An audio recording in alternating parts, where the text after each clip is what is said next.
Good morning, everyone. Thank you for joining us today. We have a great hour ahead. The Task Force on American Innovation is a nonpartisan alliance of leading American companies, business associations, research universities, and scientific associations. The task force supports federally funded scientific research and promotes its benefits to America's economy, security, and the quality of life for all who live here. The task force is particularly concerned with research and educational funding across STEM fields.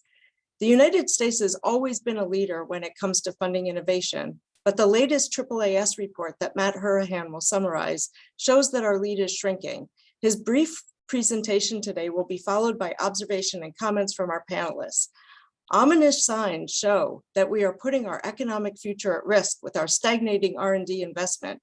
We have a unique opportunity right now to make a transformational investment in both the critical science and technology research and the requisite infrastructure necessary to secure US leadership in the development of key technologies of the future. Significant investments in these fundamental research areas within our federal science agencies will drive current and next generation innovation, job growth, and prosperity in our country, and ensure our competitiveness on the international stage. As we move through the hour, please type your questions into the Zoom Q&A. We'll address as many as possible at the end of the session.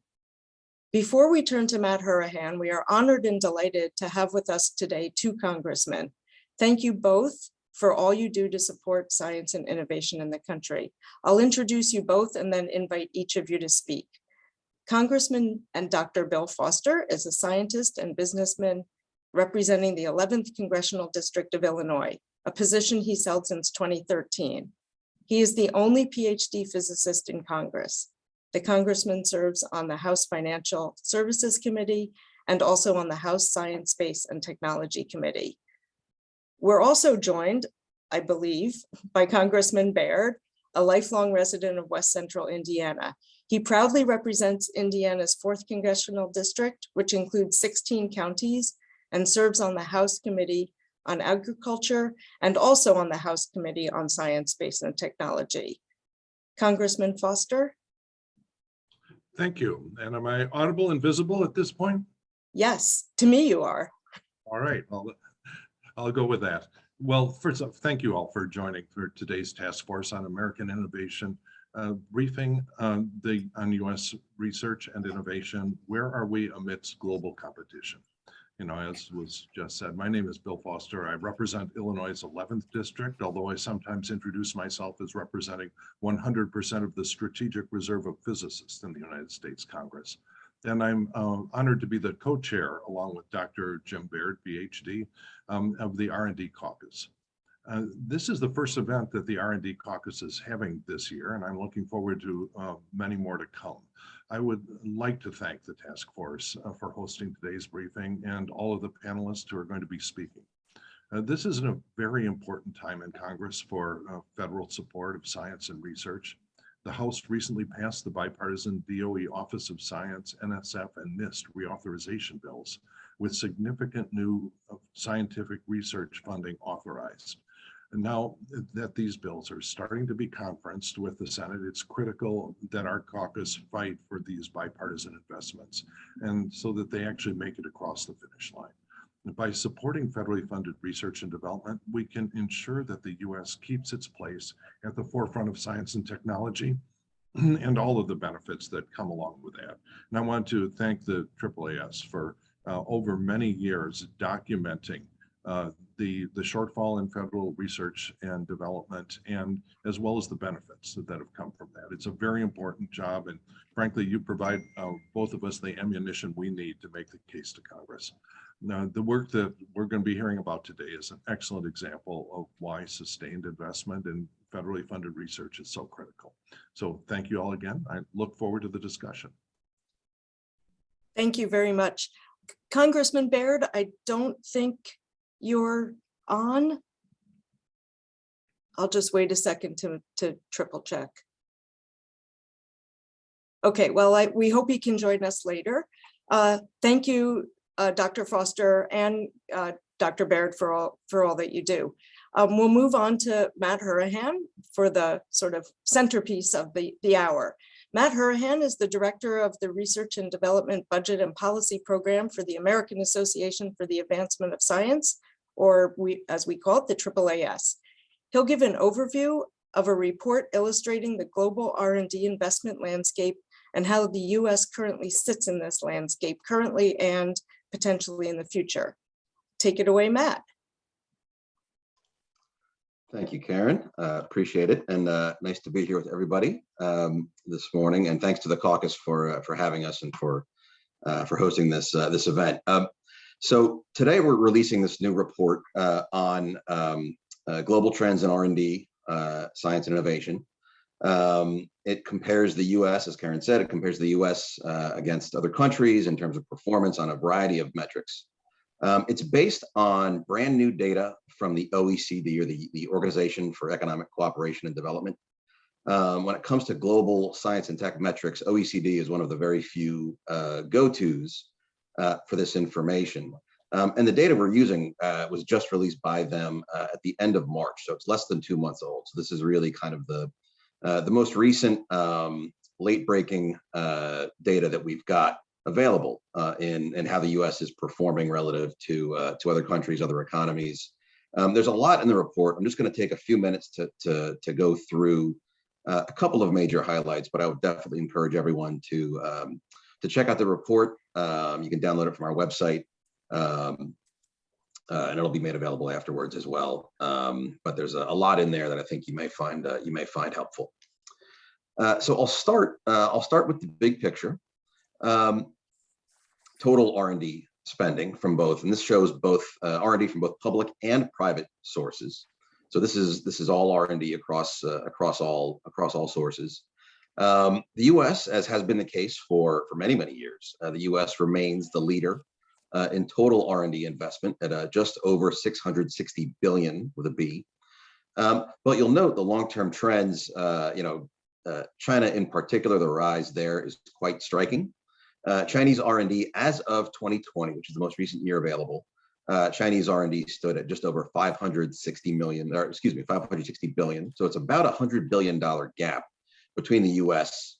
And China. And that $100 billion gap does represent a slight narrowing from the previous year. The most recent data you see here is 2020, of course, which was the first year of the pandemic. You can see it. The pandemic did seem to affect investment in the EU, to some extent in Japan, but it didn't slow down investment in China. Maybe the last point I'll make here is that $100 billion, that sounds like a big gap between the US and China, and it's not small. But just based on trends in the last 5 years, Chinese investment, the rate of investment has been about double, nearly double, the rate of investment growth in the US. At those respective trends, back of the envelope calculation suggests if they continue, China will surpass the US in total R&D in about 5 years. One needs to be wary of making such projections, but that's the way the trends stack up.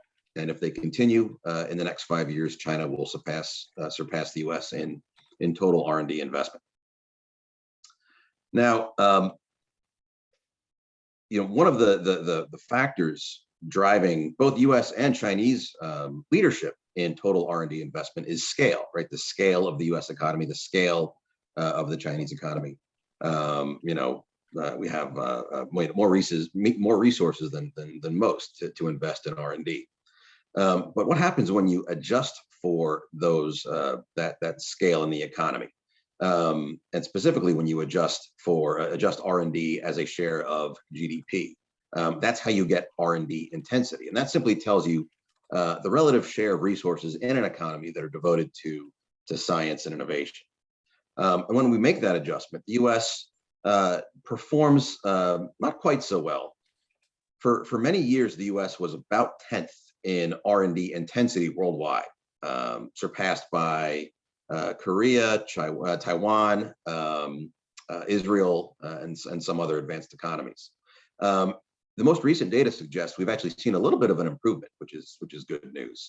U.S. now ranks 6th in worldwide R&D intensity, and has ranked 6th in both 2020 and 2019. So it doesn't appear to be just a transient effect of the pandemic.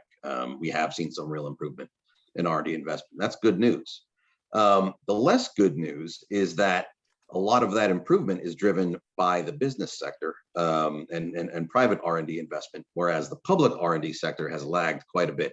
And that's what you're looking at here. This graph specifically shows public R&D, so government R&D. Across the board, it's primarily the central government, some local government spending mixed in, but overwhelmingly it's public. And you can see, since really since the financial crisis, the U.S. has lagged quite a bit in public R&D investment.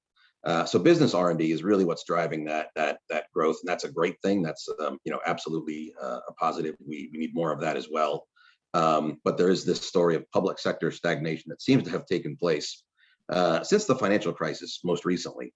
And that's not an uncommon idea across the advanced economies. You can see the OECD trend line there that captures public R&D intensity across these advanced economies that make up the OECD.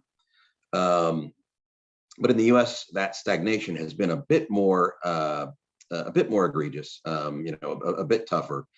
As of 2020, we rank 13th in the world in public R&D intensity. So obviously the story is a little bit weak there. Now that's resources are a couple different inputs for science innovation. Resources are one. Another important input is talent. And the trends here, I think, I find this quite striking. You can see the U.S. again, quite a few researchers in the aggregate, within the economy, about 1.6 trillion, 1.6 million researchers in the economy in the U.S. But you can see the EU at this point, in terms of total researchers, has surpassed us, closing in on 2 million there. But then look at China. The most recent growth, I think, is quite striking. 2.3 million researchers in the Chinese economy, in terms of full-time equivalents anyway. So that's, quite a bit of improvement. And, again, much like Chinese R&D investment has grown dramatically. I believe, we got this in the report, Chinese R&D over the past 2 decades has grown by about 14% per year on average. That's, quite striking growth. And we're also seeing that growth happening in terms of, the number of researchers in the Chinese economy as well. And note, you'll see that there's a bit of a discontinuity there in 2009. It's the definitions for, what China counts as a researcher was, the definition was adjusted in 2009 to bring it into conformity with OECD definitions. So what we've got now, the most recent data for China is comparable with with other advanced economies. So those are the inputs. Again, R&D investment, and then number of researchers. Oh, the last thing I should add about this, again, the number of researchers are very much a function of scale.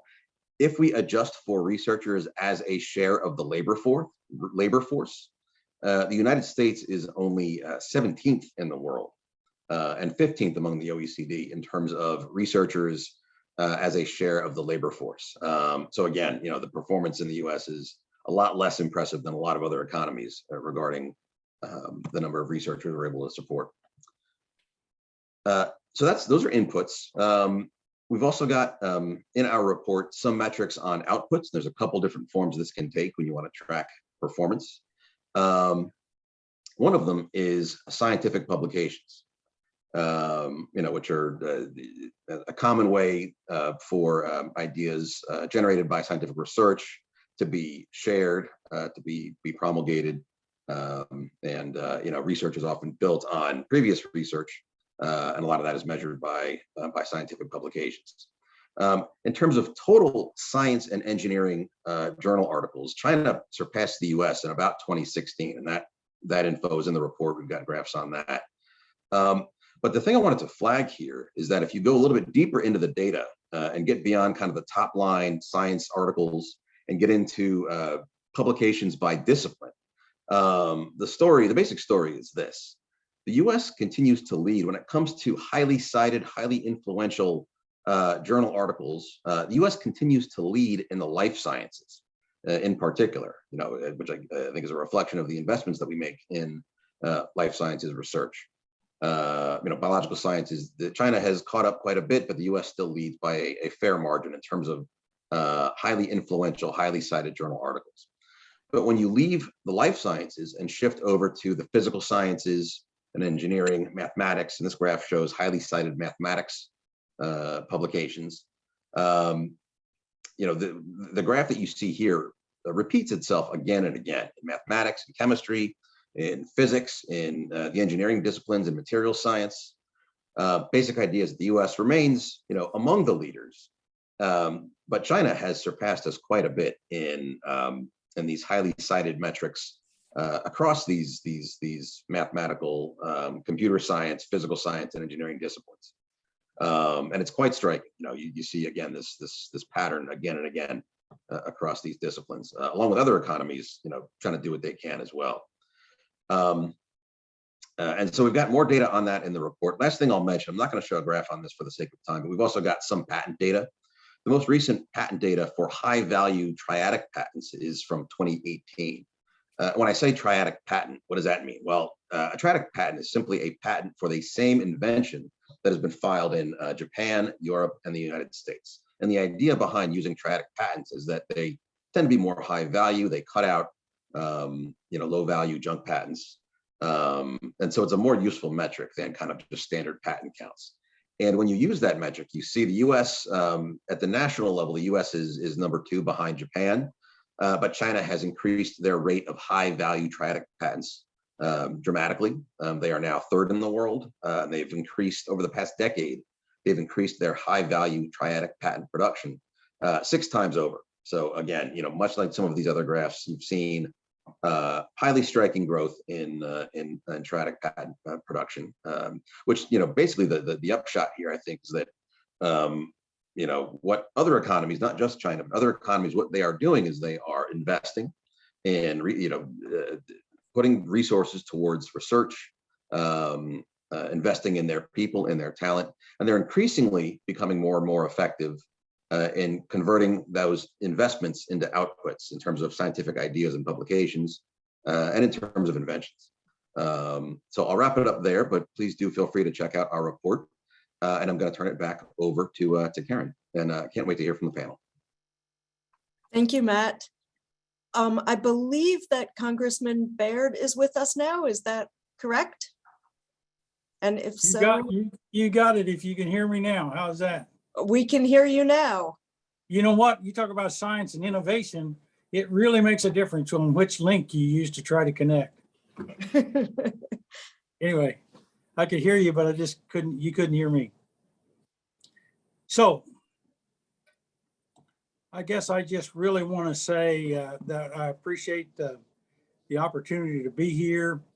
And I really want to thank Dr. Foster and all of his work for getting together with the TFAI, because we both feel that research and innovation is extremely important. And the entrepreneurial spirit in this sphere of research and technology is good across the country. And I'm really amazed at some of the facilities that I tour in the district. Purdue University is in my district, my alma mater. The innovation and the public-private relationships that are taking place there are really inspiring.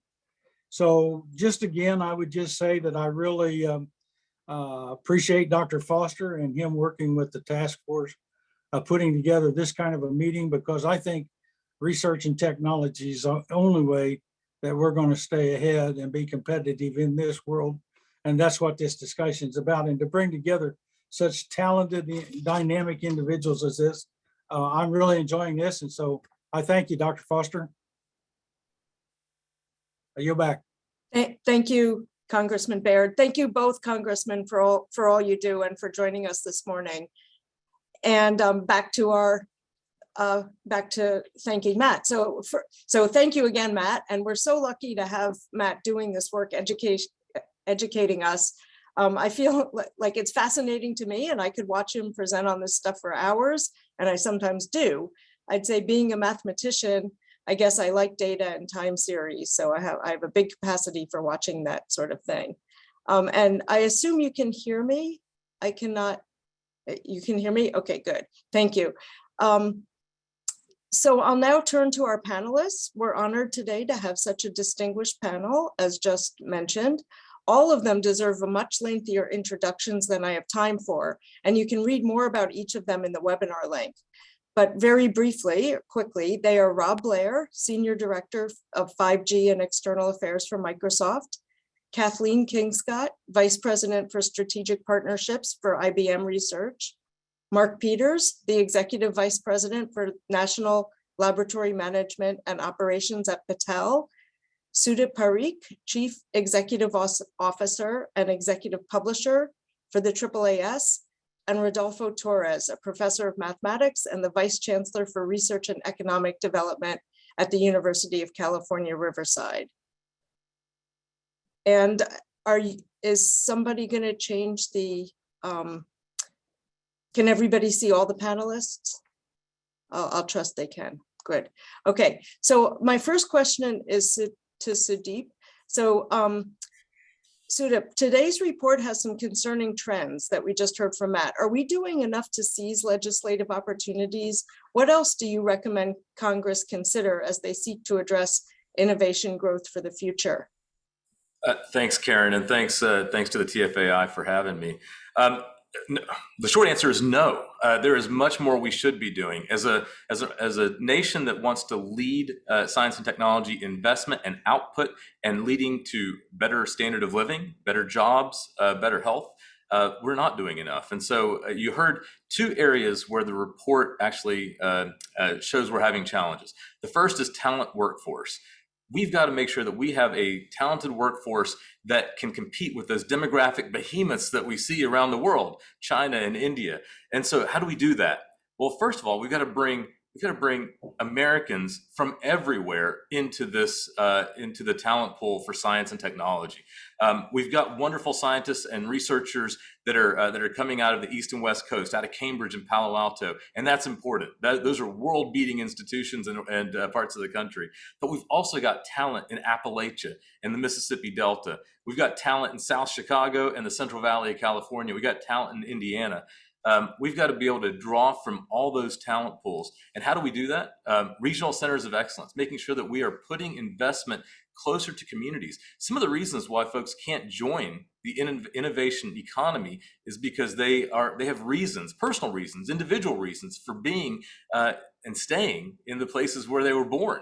And there's nothing wrong with that. We got to make sure that we're investing across the country.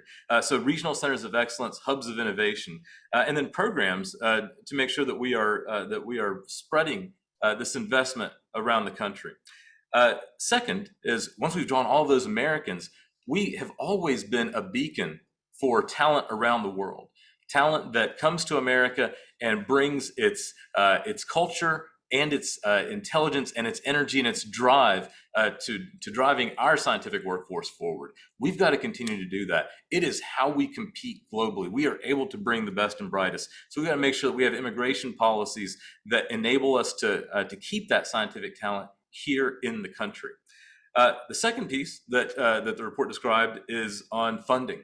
You saw the research intensity numbers. It is wonderful that we have so much industry investment in research and development in this country. That is world beating. But if we don't have that balanced with the public investment, we lose out on basic research. And that basic research is the seed corn for everything else. And so we've got to make sure that we are appropriating dollars. Authorizations are important. We've got to make sure we're setting that bar high, but appropriating dollars for research and development. So if I had to take it to really short, what are the two things I would want to do? I want to make sure that we pass a bipartisan innovation bill that includes the CHIPS Act, because that includes many of the pieces I've just talked about. And second, increase our R&D funding in the approach cycle. Great, thank you so much. And my next question actually sort of leads off of that and is to Taffy, specifically from the industry perspective. You know, what is the workforce aspect of R&D funding? that you see from the industry perspective, as he was just alluding to, and what does industry need now from policymakers? Well, thanks for the opportunity to be here this morning. I couldn't agree more with the comments that have been made so far. You could talk to almost any company today, particularly in the high tech area, but broadly, and they're in dire need of skilled workers. So how do we get there? I think a couple of things we could do differently. Number one, we could start kids earlier in the process of getting interested in science, technology, and in the kind of disciplines that are filling our high-tech industries today.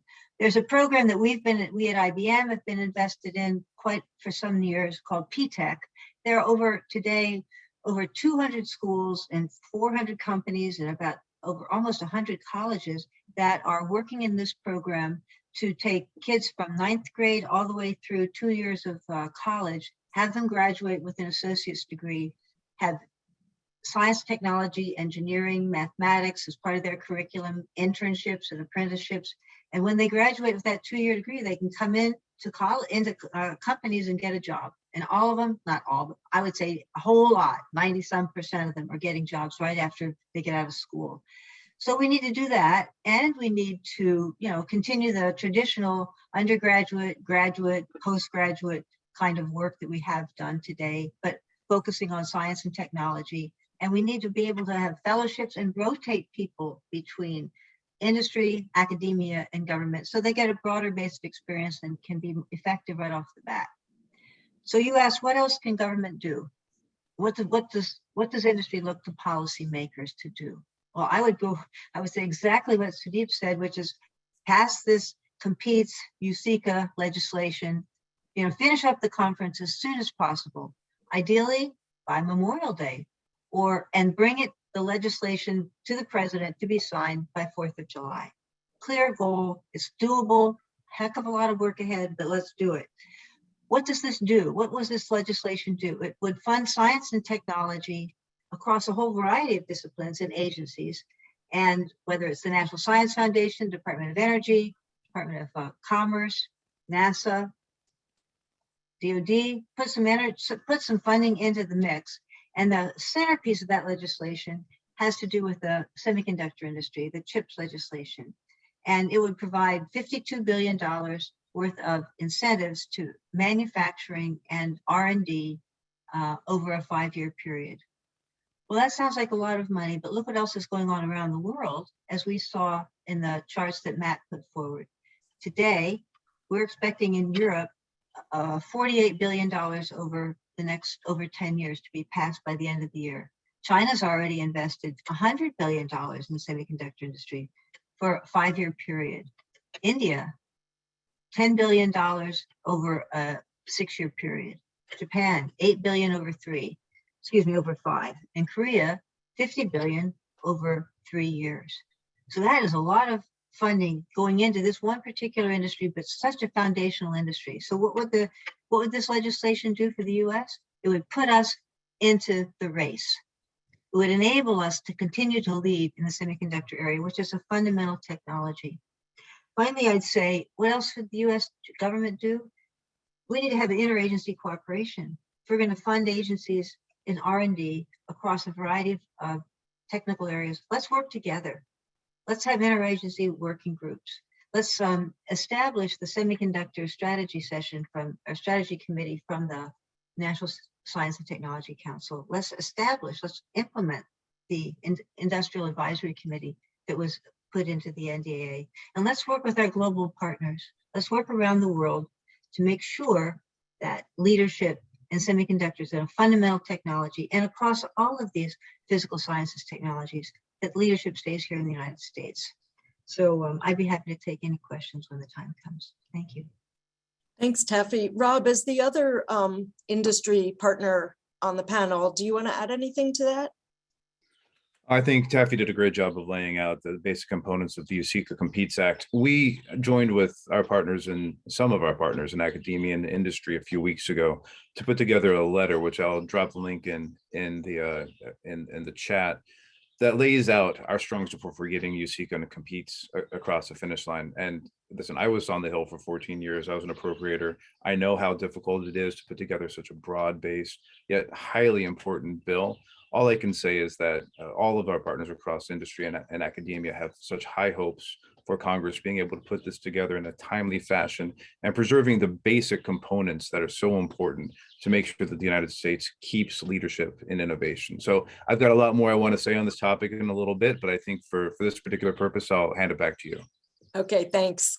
I think I will turn to some questions about universities now. Rodolfo, what do universities need now from policymakers? And perhaps in particular, and as somewhat of a follow-up to the question Taffy was just asked, could you describe government programs that have demonstrated success in diversifying the research talent pool and explain why diversification is so important for US competition? Thank you, Karen. And let me start by thanking again Congressman Foster and Bear for your support for science and innovation and for spending time with us today.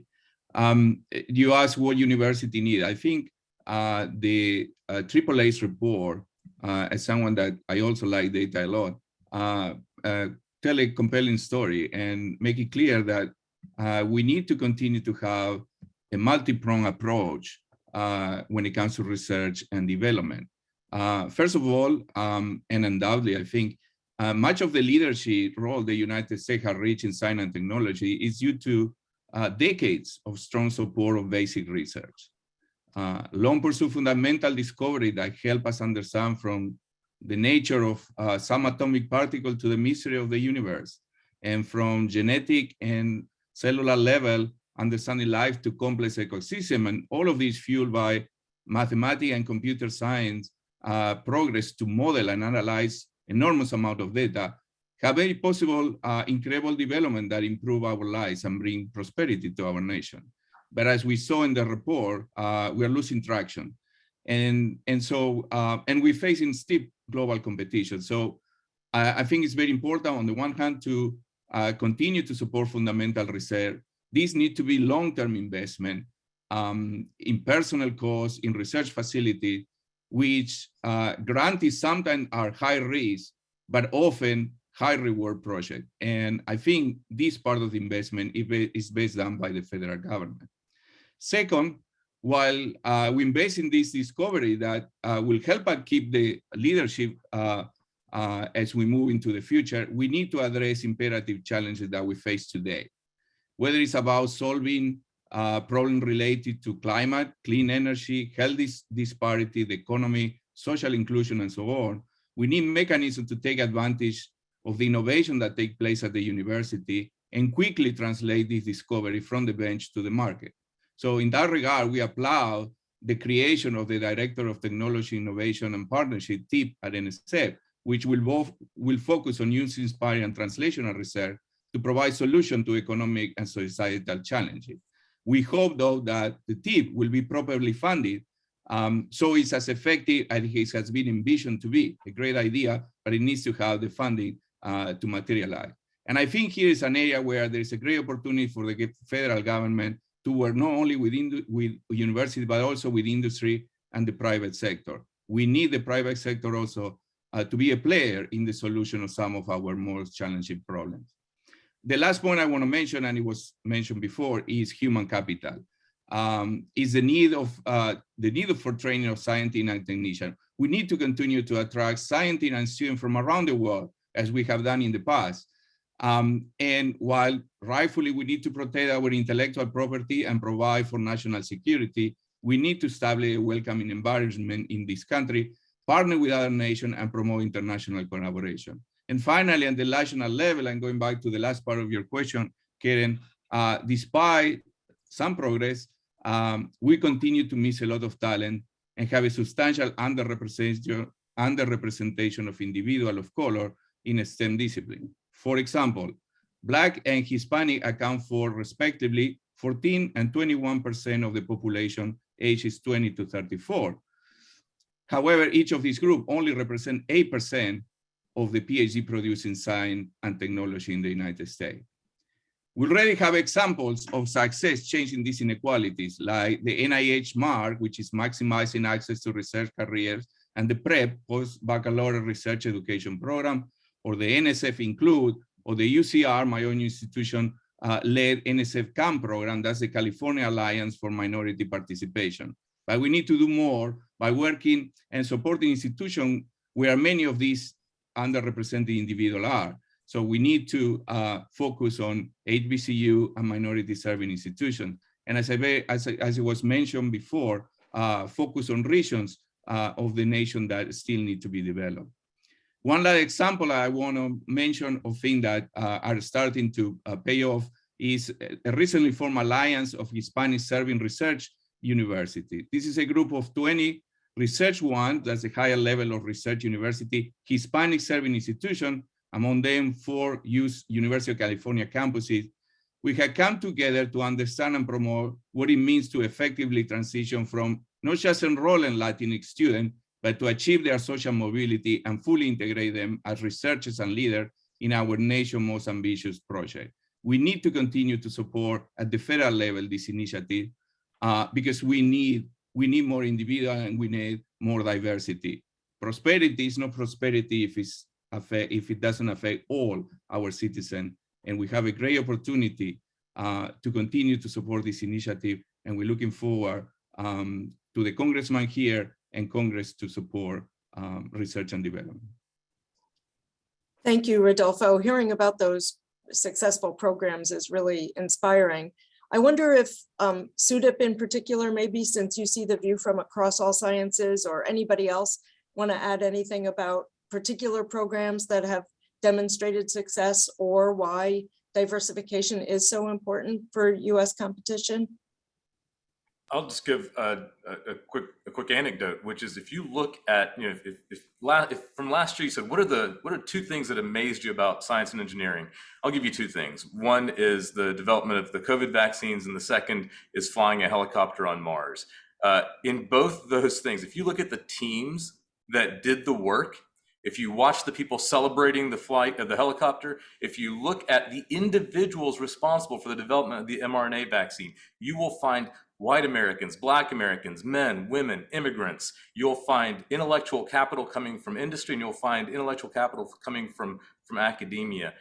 It is a remarkable story, and those are not exceptions, those are the rule. And that is why we have to make sure that we're one of the few places in the world that's possible.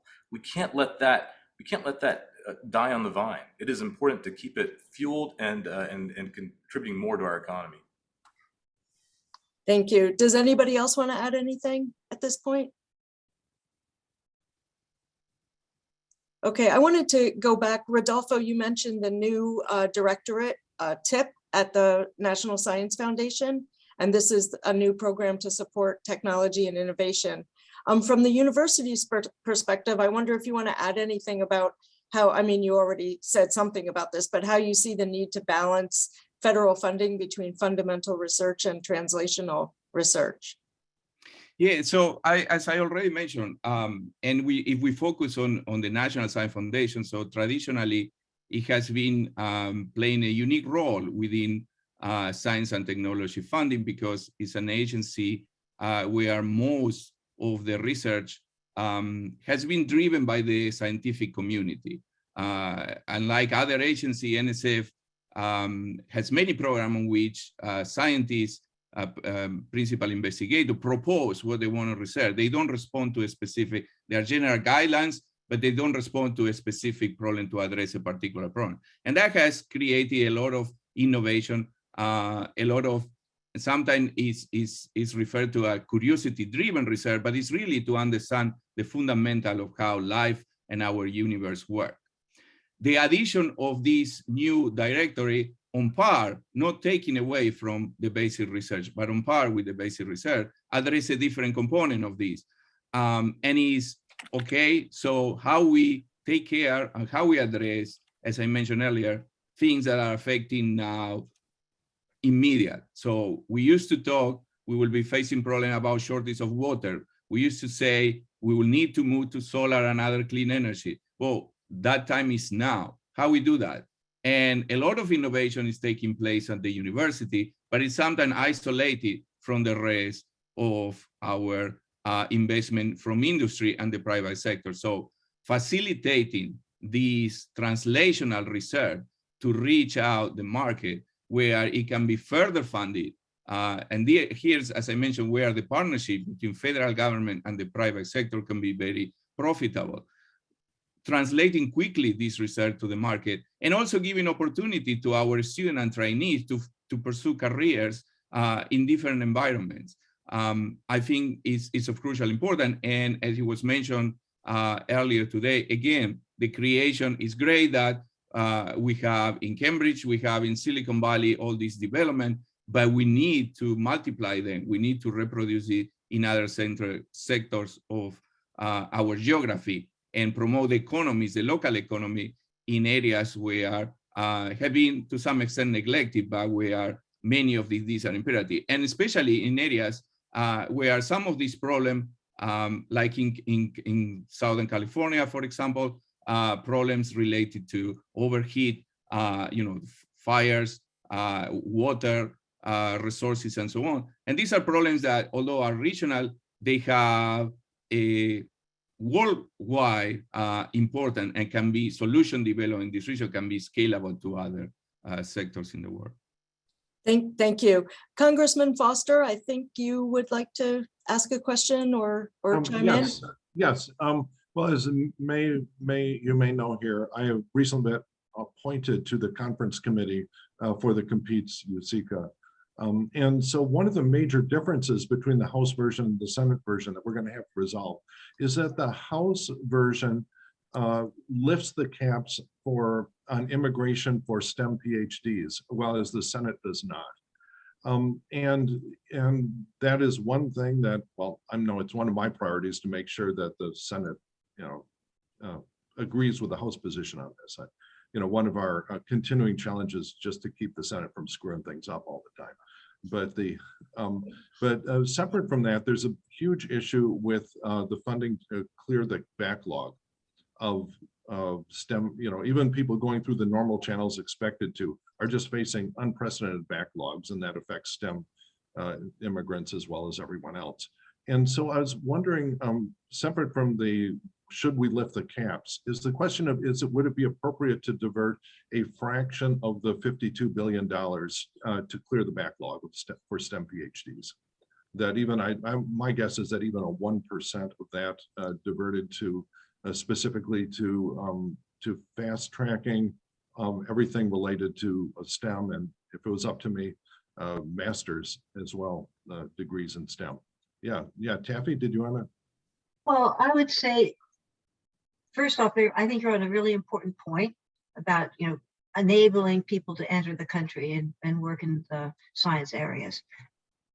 If we were going to take any money from the legislation, I wouldn't simply limit it to the $52 billion that's in the CHIPS portion of the bill, but the bill itself is much broader and has opportunities across a whole variety of agencies and application space. So if you're going to suggest that, I'd say take that reduction. Yeah, well, the difference is the $52 billion is actually appropriated. The rest is authorized, which provides a convenient way for members of Congress and particularly senators to say how much they love science without actually specifying who they're going to tax to pay for it. Well, that's true. That's true. Anyway, no, I've dealt with this. We're not going to solve this in this, all right, in this webinar, but it's an important point. I'd just be interested in what industry's thoughts about that particular trade-off might be, because here we have a real opportunity to direct some specific funding, and even a trivial fraction. My guess is that would have a benefit for industry far in excess of of other ways that money could be allocated. Anyway, anyone who wants to contact my office with thoughts on that or anything else related to this as it comes in, because it's going to be a very busy next probably couple months. Well, another point would be that Congress could add more funding to the supplemental and into this bucket to address that problem, as opposed to diverting some funding, just put some more money into the bucket. Sudip, did you want to add something? I'll just say that Congressman Foster, you're in terms of that section about lifting the caps, that is so important. And what I'd say to you is that any progress on that, even if it's not unlimited, getting somewhere with that would make a huge difference for the scientific workforce. So, the perfect good, take the good, but getting some progress would be wonderful. Would be absolutely wonderful there. To thank you for focusing on it. Yeah, there was a letter from Norm Augustine and a number of national security professionals that was just released in the last couple of days that was very valuable and in support of the House position. There's something related that's actually probably going to happen this week, which is to do something special for Russian tech immigrants, which has a sort of double benefit, partly to make sure that that the STEM talent of Russia, which is incredible over history, doesn't get diverted towards things that are not making the world a better place, as well as helping the U.S. economy. Yeah. Thank you. Does anybody else want to chime in? So we've heard from industry. Oh, sorry. Could I want to talk. Thank you, Congressman. Thank you. I want to call Dr. Foster's attention to the importance of agriculture. I know he's a very sophisticated nuclear scientist, but agriculture makes a great contribution. And I'll point out these two things. Dr. Parrott, didn't you say something about the seed corn of innovation? Is that the analogy used? It is. So Representative Foster, I want to make sure you heard that. And the second thing was, were you aware that that we genetically modified a pig? So we took a heart from a pig and was able to put that into a human for a short period. So these are the kinds of things that the basic research you do really has application. So I just want to make sure Dr. Foster caught that. Thank you. Message received. And I think I heard about that from George Church a few years ago when he was plotting to take out these ancient viruses incorporated into the pig's heart that scared people away from doing it. Okay, thank you both. Thank you, everybody. So we've heard from universities and the private industry so far. We also have national laboratories represented, and I wanted to direct my next question to Mark. So we heard in the report that it addresses, the critical public and private investments made across the entire U.S. innovation ecosystem. What role do the Department of Energy national labs play in this ecosystem? For some of some listeners here who may not know, and what projects are the labs currently working on that are critical for U.S. competitiveness, and what are the barriers to those projects' successes? Thanks, Karen. Apologies to the audience. My voice is really bad. So yeah, there are 17 Department of Energy national laboratories. And we are an important part of the U.S. innovation ecosystem.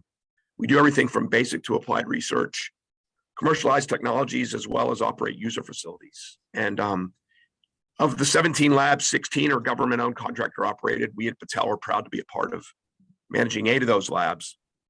And I can tell you that the labs are, again, an important part of this. Importantly, not only the research, but the world-class user facilities, computers, accelerators, neutron sources, light sources that are actually available to universities and industry at no cost based on federal government funding, as long as the results are published openly in the peer review literature. And this is also an important sort of teaching, proving ground for our next generation of scientists and technicians. And so we work as labs with that ecosystem of universities and industry, clearly partnering with universities on straight up R&D partnerships. And also, of course, the universities are a really, really important pipeline for us, for our research R&D staff. And then with industry, also partnering on sponsored research from industry and working to license and deploy some of our technologies out into the market as well. So we sort of sit in that really important part of the ecosystem between basic, applied, and providing advanced tools to the nation. I should also point out, if we go to USICA, that if you look at the cutting edge research and development that the Department of Energy does, particularly at the national labs and the universities that they fund, they focus around focus areas that include many of the areas that are called out in USICA, meaning AI, high performance computing, biotech, materials, quantum information science, and of course, advanced energy science and technology. We've heard a lot. Matt did a really good job of talking about sort of the world landscape and where the U.S. is and where we're lagging. China is, of course, an important one that we always bring up. And I should point out that they're actually working to emulate our national lab model. And that by itself is a concern. But then when you add in what you heard from Matt about their increase in R&D investment, and also they're leading the world now in full-time researchers. So these barriers are real. It's not just with China, but I think it's an acute risk. We've had long-standing, right? The labs have been around since the Manhattan Project. So we've had long-standing tremendous support, and thank you, Congressman Foster, Congressman Baird, for continued support for all we do. So, and it's been consistent, but I would suggest to you that it's still lacking in key areas in terms of scale and focus. And so if you look, one of our challenges, like all of us, I think on this panel, we're facing with workforce attraction, and without a comment on the discussion about STEM PhDs, I won't comment on where the money comes from, but if we don't have more of them, we're gonna have a challenge in the future. So I think figuring out how to solve that problem is huge. And so we've got all the labs are growing and hiring, and so we all have really profound attraction issues. Infrastructure, the department as recently as late April and during the appropriations process as well, you've been hearing from department leadership on the importance of investing in infrastructure at the national laboratories. Nearly $900 million of deferred maintenance, and that's just in the sort of utilities and the general plant. And then you've got the need for continued investment to maintain and operate these world-class user facilities. And then continued funding of DOE's Office of Science. They're the nation's primary supporter of research in the physical sciences. And that's again where we have fallen behind if you look at the data from the AAAS report. And so just really, really important that we continue to invest in that, not only core R&D, but also the user facilities. So we need that investment. We need that continued R&D. And specifically, I would say that for USICA, I think one of the other things that I would like to put forward is that making sure that as we go through the conference process, that DOE is part of the final package. I know that's also of some discussion across the board. We support NSF TIP for sure, but it's important that DOE be a part of this as well as part of a multi-agency effort. And the R&D, the authorization numbers, as Congressman Foster pointed out, are only authorization numbers. They're quite good. So my plea would be to make sure we appropriate those in the coming years. They're great numbers, but we're already seeing even in this initial cycle that perhaps some of the numbers are a little bit lower than authorized in USICA. So I'll stop there. Okay, thank you so much. I've got one more question, and it's to Rob, who's probably feeling left out right now. Rob, I'm wondering how Microsoft generally approaches its research investments, but maybe for a lot of people, it might seem odd that a well-resourced company like Microsoft, or one that everybody thinks is well-resourced, and I think is, why government investments are relevant for such a company. No, certainly. And thanks, Karen. I don't feel neglected at all. I've been sitting on my front porch, my little haven of innovation here for the last hour, listening to people that I'm always humbled by and respect greatly. I also want to reach out to the two members of Congress. I am a certified dirt farmer from the rural Midwest, from between the Quad Cities and Monmouth, Illinois. And to have two Midwestern Congress people representing such an important issue, I find just heartening. So thank you for your service. Thank you for all your leadership on this issue. And I hope that we can continue to talk about this as not just this set of initiatives, but other ones move forward. So Karen, to your question, why does Microsoft care so much about this, and what is it that we're looking for government guidance on? So we are we're a for-profit organization, which means that when we make investments, they are to be responsive to the needs of our shareholders. We have to make money at the end of the day, or we no longer are a company. But it's not quite that simple. When a shareholder buys a piece of stock of Microsoft, they're also supporting the principles upon which our company has been built. And two of those key principles are support for democratic principles as well as support for privacy as a human right. So we've got a principle-driven research and development and technology sales function, which is, I think, leading the world in how industry and government and academia should be working together. I think as we invest in different types of emerging technologies, especially, we think not just how can we make money on it, but how do we need to structure rules and regulations around those so that they actually become tools for society to use and they're not used improperly. And I think quantum is probably a very good example of that. We're not on the front pages of a lot of emerging technology magazines, but we've really got, in quantum especially, we've got some cutting edge technology which has just been announced. And we have a qubit, which we think is going to be leading quantum computing moving forward. As we're developing that technology, we're also thinking through, well, how can quantum computing be used properly and what sort of rules should we be putting around it to make sure that it's not used improperly? We can't do that for everything. And the government has the primary role in things like national security, things which industry and academia can support, but we will not be leading on because it's government's role to do so.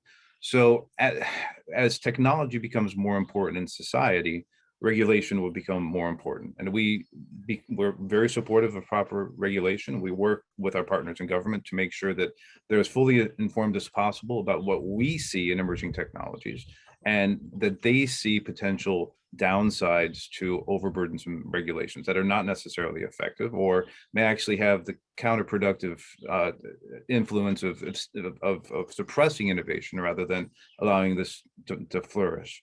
There are other ways the government obviously can impact innovation, and we've talked a lot about those today. One is targeted funding. So USICA competes. That's something we're watching very closely. Obviously, we care about semiconductors. Obviously, we care about ORAN and other forms of funding supported innovation in those bills. But targeted funding didn't start or end and won't end with USICA. There are other organs that the US government has used over the years, and I think DARPA comes quickly to mind. DARPA is a directed funding mechanism. It's been very effective over the years in allowing the Defense Department and the intelligence community to access true innovation.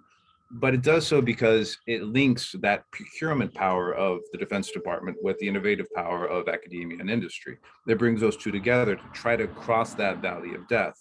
So one thing I'd commend to the panelists and to others listening is the US government needs to find ways to get over that valley of death more frequently and more quickly, especially for key technology sectors. So patient funding streams is one way to go about doing that. I'm happy to talk more about some of those ideas. But then governments also control the factors of innovation, I'll call them. So the people, the property, both intellectual and real, that cross national borders. We've talked a lot about what it takes to stimulate innovation in the US. We haven't really talked about the fact that research and development is a global enterprise at this point. And governments control not just people and ideas coming into the US, but also those going outside of the US into other countries. So inartfully constructed export controls is also an area that governments need to be aware of when they're looking for ways to stimulate or at least not slow innovation. So I think I'll stop there for right now. There are many other issues which came up today that we're very involved in, especially skilling and STEM education. And overall, I think this has been a very well-timed panel, and I appreciate the chance to be able to contribute to it. Thank you so much. And we have 1 minute left, so I regret that we won't get to open the floor to questions, but this has been really great. And I wondered if Congressman Foster or Congressman Baird, you'd like to say anything in closing? And we are so grateful that not only did you join us, but you stayed for the entire hour. It means a lot to us. Yeah. Well, thank you. Listen, I'll point out anyone who has specific things they see in the Competes conference committee. There's the email of Edwin Kindler is on he's lurking down on the window at the bottom of this. Just edwin.kindler@mail.house.gov. And he is the staff contact to receive, suggestions, letters. Also things like the public letter that Norm Augustine and 48 other defense luminaries signed on to. Things like that will be very effective over the next couple months as this goes through, because it provides real cover for the sort of hard pushes towards compromise that'll have to happen to make this get across the finish line.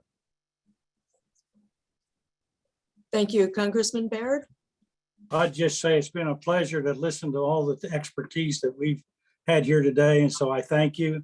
And I think you're the kind of people that help us be competitive around the world. And so if Dr. Foster and I can help do that, that'd be a great pleasure. Thank you. Thank you all for joining us, and we'll all be in touch and keep posted. Thank you. Thank you. Bye-bye.